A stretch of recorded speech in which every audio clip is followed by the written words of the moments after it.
नमस्कार, good morning, सुप्रभात। मैं विकास कुमार कुशवाहा आप सभी का अपने चैनल में बहुत बहुत स्वागत करता हूं। चलिए आने वाले कुछ मिनटों में हम लोग भारत के सभी क्षेत्रों के महत्वपूर्ण न्यूज जान लेते हैं। जी हाँ, समाचार की शुरुआत करते हैं सबसे पहले भारतीय संसद से।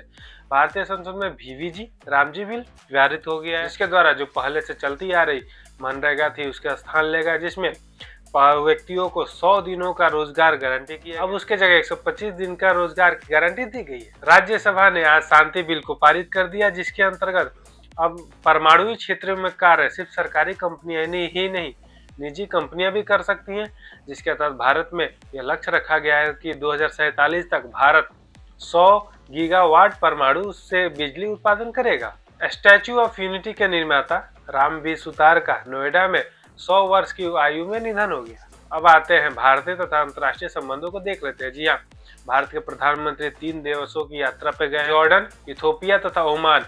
उसमें इथोपिया में उनका वहां का सबसे बड़ा सम्मान से सम्मानित किया गया और वह अपनी यात्रा के अंतिम पड़ाव में वे ओमान गए। ओमान में वहां के सबसे सर्वोच्च सम्मान से श्रीमान नरेंद्र मोदी जी को सम्मानित किया। इसके बाद ओमान तथा भारत ने मुक्त व्यापार समझौता पर भी हस्ताक्षर किया। इसके तहत भारत से 99% निर्यातित वस्तुओं पे कोई भी कर नहीं लगेगा। बांग्लादेश तथा भारत तनाव। जी हाँ, बांग्लादेश के उच्चायुक्त को भारत में सम्मान किया गया है। यह स्थिति इसलिए उत्पन्न हुई क्योंकि बांग्लादेश में भारत के प्रति विरोधी प्रदर्शन किए जा रहे तथा वहां पे भारत के उच्चायुक्त के सामने प्रदर्शन किया गया और भारत के लिए भड़काऊ भाषण दिए जा रहे हैं।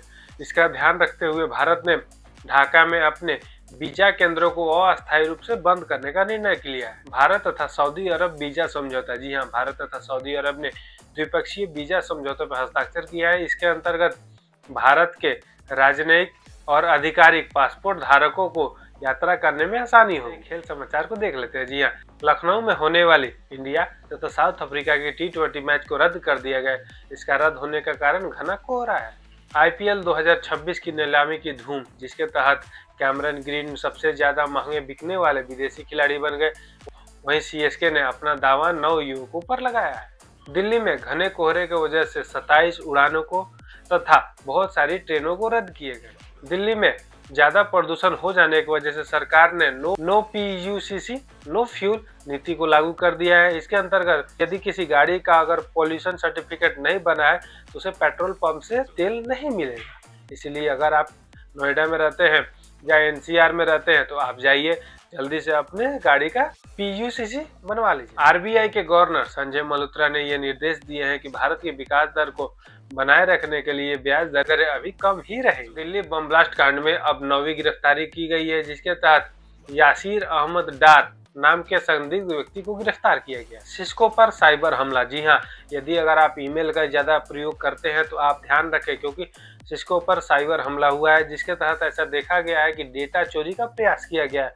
तो आप अपने ईमेल में 2 स्टेप वेरिफिकेशन को डालकर अवश्य रखें और अपना पासवर्ड भी चेंज कर लें। गरीबी और स्वास्थ्य रिपोर्ट। जी हाँ, गेट फाउंडेशन के नई रिपोर्ट के अनुसार बढ़ती असमानता के कारण बच्चों के स्वास्थ्य पर होने वाले खर्चों में 27% की कमी देखी जा रही है, जिसके तहत बाल मृत्यु दर बढ़ने की आशंका है। पाकिस्तान का बैन। जी हाँ, पाकिस्तान ने भारतीय फ्लाइटों के उड़ान के बैन को 24 जनवरी तक बढ़ा दिया है। इसके तहत 24 जनवरी तक भारत की कोई भी फ्लाइट पाकिस्तान होकर के नहीं उड़ सकती। इसके वजह से वैश्विक आधार पर जो हवाई उड़ानें हैं उसमें तेल की खपत बढ़ जाएगी। FIFA world cup 2026। जी हाँ, फीफा वर्ल्ड कप 2026 के अनुसार उसमें ऐसा घोषणा किया गया कि टीम होगी, यानी जो टीम जीतेगी उसे $50 मिलियन रुपए प्रदान किए जाएंगे।